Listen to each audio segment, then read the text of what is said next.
Welcome back, welcome back, welcome back. My name is June Lewis, and I am your facilitator today. We're continuing the introduction to community health. We started last week. I hope that you had gotten that video. Okay, so we are continuing lesson one. Last week's video, we explained the assignments and we started getting into the meat of the matter. So today now we're going to continue and we're going to be looking at the characteristics of a healthy community. You do have the notes in your textbook. All right, so please refer to your textbook and follow along. And so we're going to be looking at the characteristics of a healthy community. And we have 9 characteristics listed here: awareness, natural resources, subgroups, crisis or problem solving, communication, resources, disputes, decision making, and wellness. So we're going to expound on these 9 characteristics briefly. Remember, we are just doing an introduction to community health. And be reminded to use your textbook as we go along, and there are also questions to be answered. So yeah, be aware of all that. So let's just kick things off. Characteristic of a healthy community. Awareness. What do we mean when we say awareness? We're saying that the members of a healthy community are aware that they belong to that community. And that's all we say for now. Awareness, that the persons who make up the community are aware that they are a part of the community. Remember last time we spoke of the 3 dimensions of the community. We will talk about the people who are the residents. We talk a geographical and time dimension.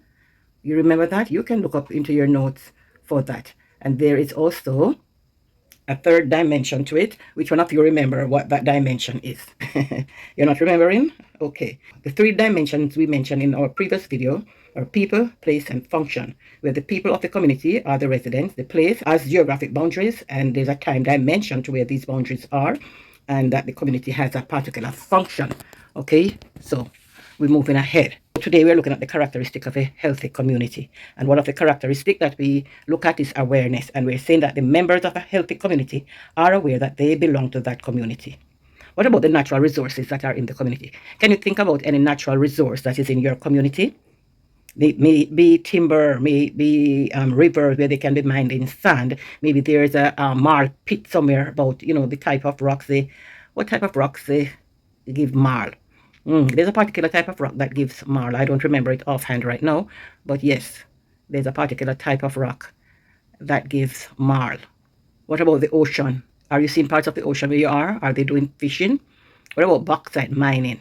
Whatever the natural resources in that makes up part of your community, it's part of your geographic boundary, then we're saying that the community use its natural resources whilst taking steps to conserve these resources for future generation. So you're not going to throw a lot of bags and garbage in your rivers. No, and you're not going to indiscriminately light fire in your forested areas. Some areas are protected under the Wildlife Protection Act, and these are also resources of your community.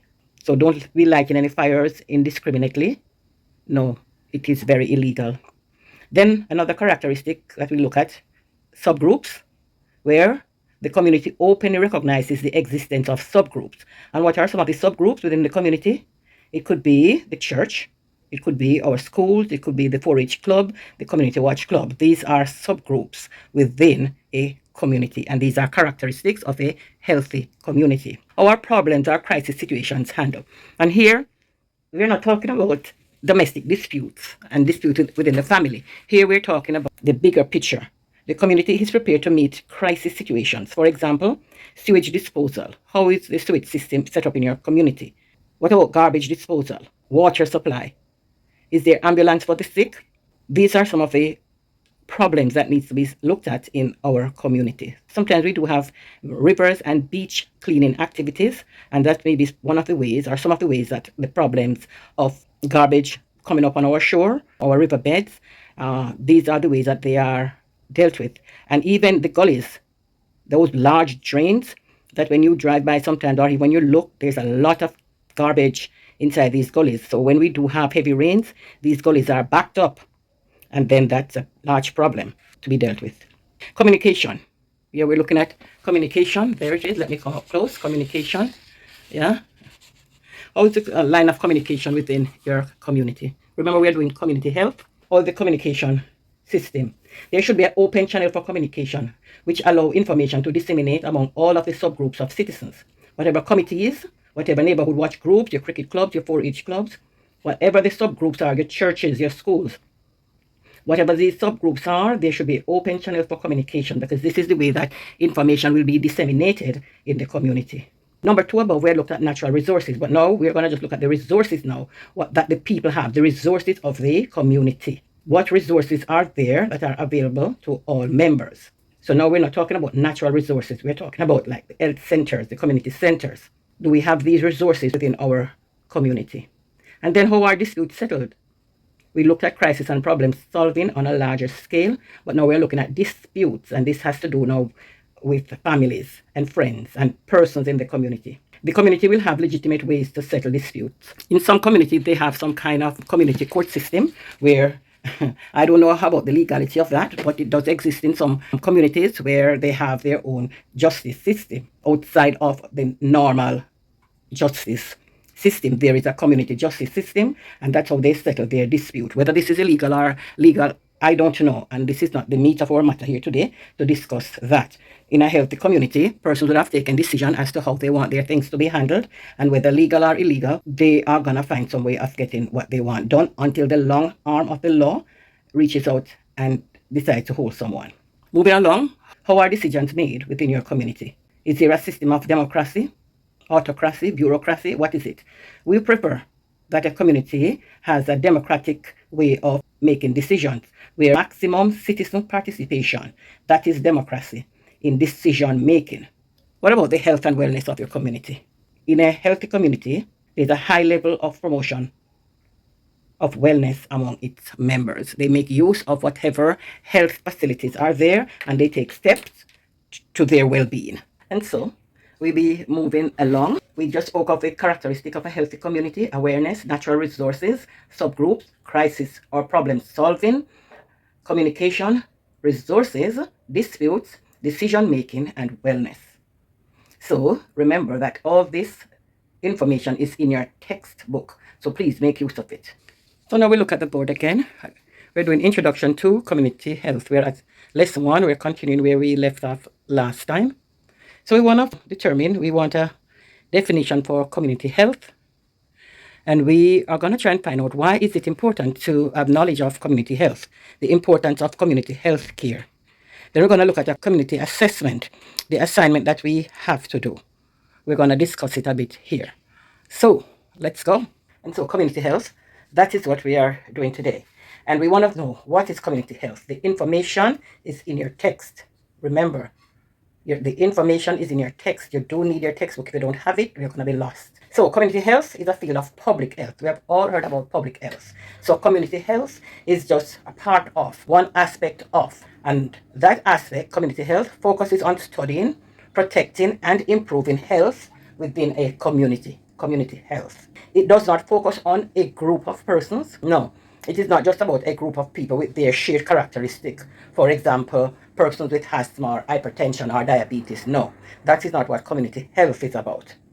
But rather, it focuses on all persons within a geographic location. Remember, we said that a community has a geographic dimension to it. And so, community health, being a part of public health, is going to focus on the geographic dimension and every person who is within that geographic location. Remember, a community has people and it has a geographic dimension to it. So, community health is a field of public health. Read along in your book. So community health is a field of public health that focuses on studying, protecting, and or improving health within a community. It does not focus on a group of people with the same shared characteristic. Community health is a field of public health that focuses on studying, protecting, and or improving health within a community. It does not focus on a group of people with the same shared characteristics, like age or sickness diagnosis, but rather on all persons within a geographic location or who are involved in a special activity. So that is community health. Again, the information is in your textbook. Please do read it. What are some of the importance of a community health care? To deliver primary care services, including community mental and sexual health services. As we go further, we're going to talk about primary health care. All right, so for now, hold the idea in your head. When we say to deliver primary care services, including community mental and sexual health services, that's one of the importance of a community health care system. Another important is to partner with social services, including benefits and facilities such as education, food subsidies, healthcare, police, fire service, housing, and so on. All right, so we want to be partnering with social services to provide social care for those in need. For example, the elderly and children and the poor. Another importance of community health is to promote health improvement. And the fourth one that we have mentioned here is to influence strategic planning, including the primary and secondary care interface. On our board, we had assignment, community assessment. What is community assessment? Well, one definition given by Jennifer Loeb of the Ohio State University is that community assessment is the process of identifying the strengths, assets, needs, and challenges of a specified community. What do we mean by the word asset? Assets refer to the skills, the talents, and abilities of the individual. So we're not talking about lands and houses and motor vehicles here. No, we're talking about community health. And when we're talking about community assessment, we are identifying the strength, the assets, needs, and challenges of a specified community. Can you think of any resources that any local institution might contribute to the community? And at this point, I would like that you spend some time to understand the word institution as it relates to social studies or community health studies. So look up what is meant by an institution in social studies and write that in your book. Local institutions. Local institutions might include political institutions, educational, religious. So these are institutions, Education meaning the institution of learning, religion maybe the institution of worship and faith, recreation and youth organizations, community, civic and service groups, local businesses, non-profit organizations, and volunteer groups. All of these are institutions. So to get a clear understanding of the word institution, I am encouraging you to do your research. When is the community assessment usually done? Sometimes you see the public health nurses, these persons in blue uniform, you might see them walking through a community. They are new and they are walking through a community. They are doing what is known as a community assessment. They are new to the area, so the older ones will be walking them through the community to give them a feel of the community. They are doing their community assessment. You will see the police also doing this. The young officers, they will be in an area and they'll be walking through a whole bunch of them. So they are assessing the community in which they will have to work. And why are they assessing the community? They want to know of the skills, the talents, the abilities of individuals, as well as the resources that local institutions contribute. What might be the major sickness in the community? What is it that persons might be suffering from the most? They might want to know how many shut-ins do we have. They probably want to know even the real demographics of the community. So that is why you have the community health project that you will have to do to get an understanding of what is meant by community health and how we contribute our services in the health of the community. A healthy community, the start to nation building. Always remember that. A community assessment is usually performed early in the development of a coalition. And a coalition means a group of persons agreeing to work together on a specific project to better understand the community and decide on how the group might best address the concerns of the community. So the assessment involves an evaluation of the current situation in the community, a judgment of what the preferred or the desired situation in that community would be, and a comparison of the actual as compared to the desired situation for the purpose of prioritizing concerns. So a lot of time we see government projects going on, maybe in our communities, and persons doing assessment, and okay, they are making note of what is here, and we might not even know what they are proposing unless they probably have a community meeting and they tell us, okay, we are thinking of doing this or that or that or that. So they will take note of what we do have and they will measure that against or compare that with what is desired. So they will decide, they will make judgment, they will decide on what the preferred or the desired situation would be. So they know what is, and so now they will have to decide on what the preferred or desired situation in that community would be. A comparison of the actual and the desired situation for the purpose of prioritizing concerns. So a community assessment is usually performed early in the development of the community walkthrough. And they are doing this assessment to better understand the community and to decide how the group that will have to be working in your community might best address the concerns of that community. Remember that the notes are in your text. Okay, so moving along, we had community health assessment, and we're going to take a cursory look at the board. I have listed some things that we have to discuss. So you will focus your attention to the board at this time. Okay, so remember now we're doing Introduction to Community Health. We're at lesson 1. We're continuing lesson 1. So it's community health assessment. Community health assessment, okay? And then we're going to look at community needs assessment. And then what is the purpose or purposes of the community needs assessment? We're going to look at areas of community assessment, and there are several areas to look at when the community is being assessed. We're looking at the geography of the area, the geographic location, topography, demography, the economy of that community, the health care system in the community, transportation, communication, social services, the environment in general, and the community council. In our course, we don't just be teaching persons about vital signs and taking care of the sick. We are making our course such that it is rounded, and persons who wish to continue in any field of healthcare, public health or otherwise, will have a good foundation. So remember, we are continuing the introduction to community health, and we are at lesson 1. We have covered some topic above, and now we will be discussing community health assessment, community needs assessment, the purpose of community needs assessment. Then we are going to look at some areas of community assessment. You're going to be looking at me now as we talk. Remember, all of this information is in your textbook. And remember, I'm just a phone call away. Call me, please talk to me. Let us discuss these things. Do not wait until we are coming down to the crunch time. Then you start to panic. I can't deal with that at all.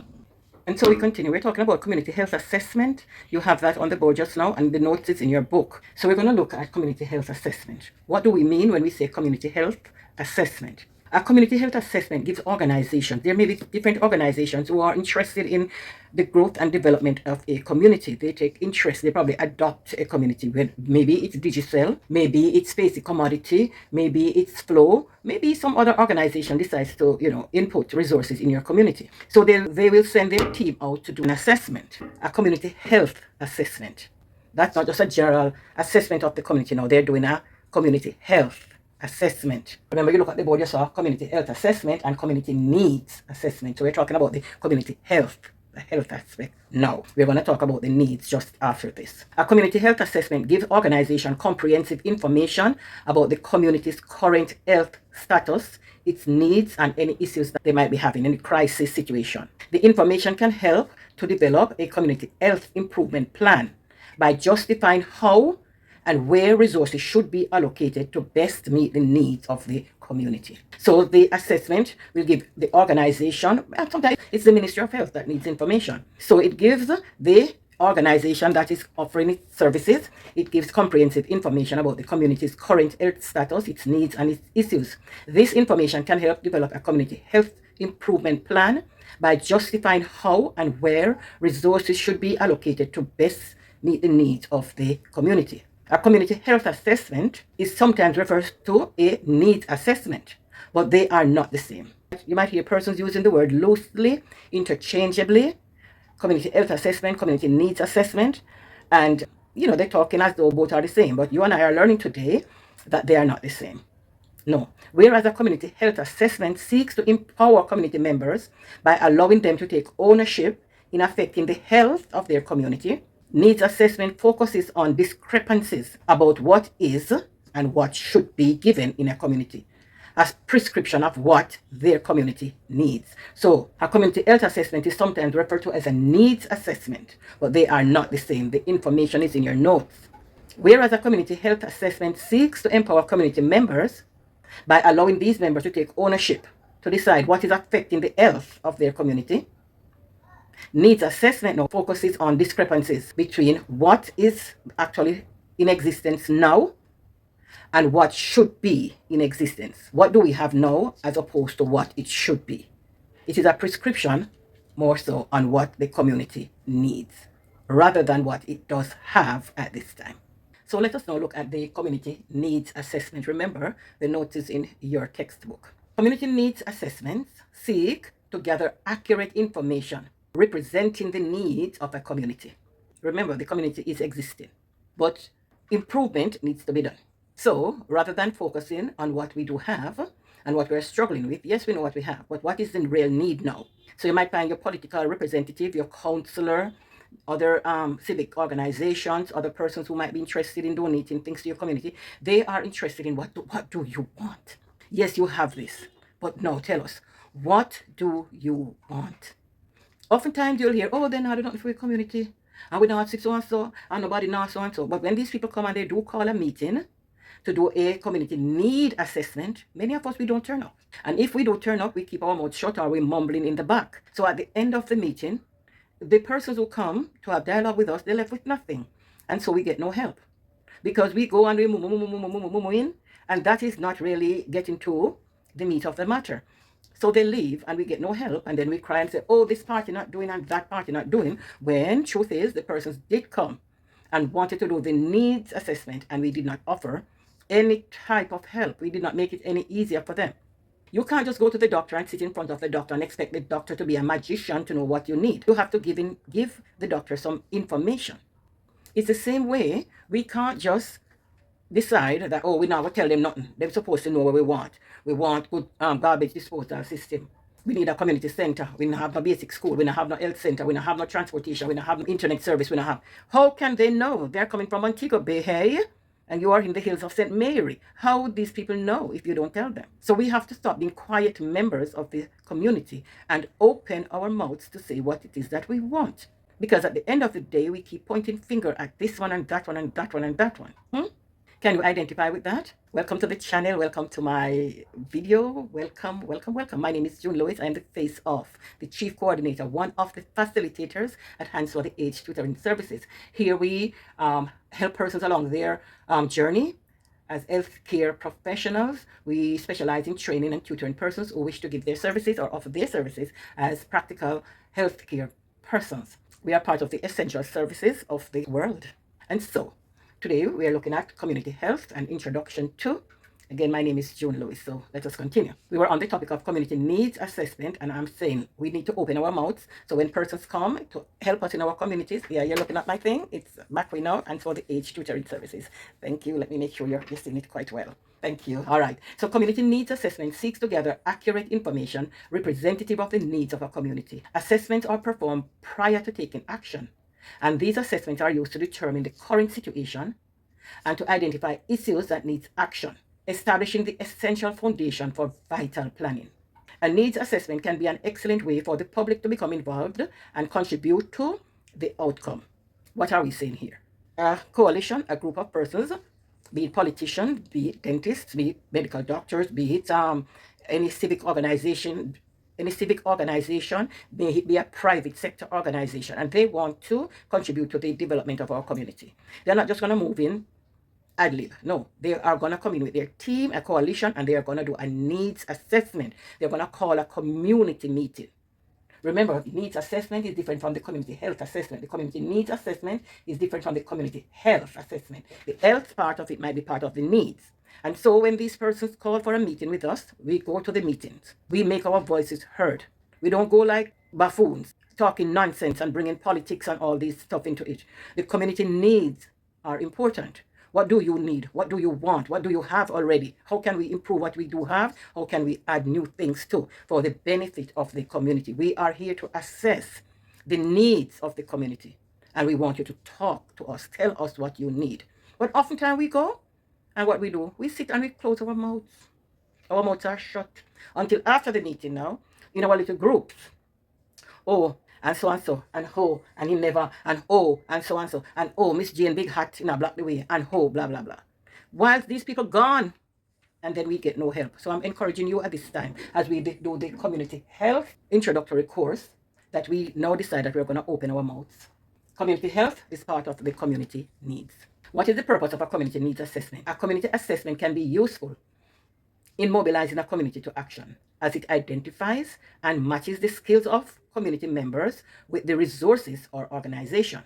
A community assessment can be used to do the following: to create a group action plan, establish objectives for a program or interventions, select the strategies that are to be used in a program or intervention, establish a baseline for evaluating the progress in the community, or identify new ideas, strategies, partners, and resources that can be used in working towards a common goal. The purpose of a community needs assessment, it's outlined in your text. So please read ahead. so that when we come, we can discuss. We have a lot of information to pack, and so we can't be wasting time, all right? What are some of the areas that are assessed during the community assessment, the community needs assessment drive? They look at the geography of the area, meaning the climatic condition. What is the size? All right, so a community has geographic boundaries. So they can easily tell you how many square miles or square kilometers your community is based on the geographic boundaries. We spoke about the dimensions of a community. When a needs assessment is to be done, the geography of the community is determined. And how it is determined? The community has boundaries. Whether it is square miles or square kilometers, it is duly registered. So the community of Seven Seas is bounded so, and it's so many square meters or so many square kilometers. What is the climatic condition in that community? The climatic condition in the community will dictate what type of resources might be in that community, and the type of skill sets in that community, and what exactly can be done in that community based on the type of climatic condition that you have. We talk about the geographic location in terms of square meters or square miles or kilometers. But what about it now? Where is it really located? Is it in the country? Is it in the city? Where is this place called your community, Seven Seas? Where is it located? Is it urban? Is it suburban? Is it rural? Is it urban informal? What is it? Is it in the town? Is it in the city? Is it in the midway? Suburban? What is it? Deep rural? What is it? So when an assessment is being done, these are information that are gathered. Even to put up a pole, a digital transmitter pole, whatever they call it, satellite, I don't know what it's called. An assessment is being done in the community by digital. They don't just come ad lib and decide to put up something. No. What about the topography? What do you mean by the topography? Here we're talking about the layout of the land, the terrain. Is it hills, valleys, rivers, roads, and other features that are identified on a map of the area? So when you do a map of the area, what are some of the things that are identified? Are you seeing that terrain, the layout of the land? Maybe it's a rolling topography, maybe it's flat meadows. What is it? You have hills. What about valleys? What about rivers running through? What other features are there that is on a map of your community? What about the demography? Meaning, how is the population structured in terms of age, to gender, ethnicity, marital statuses? What about the levels of education? All these make up the demography. How many persons to a household? How many households are in your community? What are the dwelling arrangements that is in the community? What's the language? What about the mode of worship? Physical characteristic of the community. The age, the architecture, and the overall condition of the houses and other buildings, the commercial areas, the types and the location of industrial facilities. So all these make up the demography. The physical characteristic, the age. So we're talking about the buildings that might be there now. So we talk about demography in terms of the population. Now we're talking about the physical characteristic of the infrastructure that you have. How old are these buildings? What are the overall condition of the houses and other buildings? What kind of commercial areas do you have? What about the types and location of industrial facilities? Then we move on to the economy of your community. Is it a farming community? What about the income structure? Low income, medium, high income? What type of persons are there in your community? If it is a farming community, what they do? Large scale farming? What is the unemployment ratio? Patterns of settlement based on socio-economic amenities, the housing type, electricity, running water. These are some of the things that go into an assessment. Because we do serve a community as healthcare workers, and oftentimes we are part of this group that is doing the assessment. And we are doing this now to bring an awareness that when persons come to help in the development of our community, we be a part of it. We don't just sit and allow other persons to give us what they think that we want. We have to be the voice or voices in our communities. Our communities do have needs. What about our healthcare in the community? What are the type of diseases that are found in the community? Respiratory diseases? Gastrointestinal diseases? What? How are the garbage collection and other waste disposal? What about pest control program? Vector control? Pest eradication? What about our drinking water? Do we have potable water? All of these are health issues that comes under the needs assessment of the community. What type of social services are there? Do we have post offices, fire brigade, police station, churches, entertainment? Are these part of our community? All these are assessed when you see a coalition, a group of persons coming in to do a community needs assessment. So please, persons, please, to help. Don't just sit quietly as though we do not know what to do. and talking about politicians and which party didn't do and which party did do. Persons from either side, from even the private sector, public sector, they will come in to help develop our community. But the members of the community, the residents, the people have to be an integral part of the planning. What type of housing structure do we have? For the most part, is it board? Is it concrete, zinc? Do we have high-rise buildings, single units, physical spaces, and their locations? All of this is, these information are collected by, I think maybe even the Statistical Institute of Jamaica has all of this information. What type of community councils do we have? Government-appointed people who are responsible for the community. Do we have MPs? Do we have community councils? Government-appointed persons. These are government-appointed persons who are representatives for the community. And these can be our MPs, our councillors, our caretakers, our sub-caretakers, and sub-MPs, and community leaders, and so forth. So the community council, these are government-appointed persons who represent for the community. And so having done the assessment, they were going to do something called a community diagnosis now. So it's a process by which the nurse collects data about the community in order to identify factors which may influence the deaths and illnesses of the population. So the community diagnosis now. So having done the needs assessment, and they reach now to the part that we have to do with the community health as part of the needs assessment. Here is where you have the community health nurses. They're going to come through now. And just like how they would have a nursing diagnosis for us when we get sick, there is a community diagnosis where the nurse, the community health nurse, will collect data about the community in order to identify factors which may influence the death and illnesses of the population. And they are collecting this information to formulate a community health nursing diagnosis and develop and implement community health nursing interventions and strategies. In normal caregiving, the nurses develop what is known as a ADPI strategy: assessment, diagnosis, a plan, intervention, and an evaluation. And it's the same way on a larger scale for the community diagnosis, where the health ministry will have to formulate a community health nursing diagnosis and develop and implement community health nursing interventions and strategies. This is where we end lesson 1 of our introduction to community health. Continue to read your notes, people, and to find the questions that are related to what we have discussed. Start also working on your assignments and your projects. And remember, do not hesitate to call me face-to-face, video call, so that we can discuss all of these.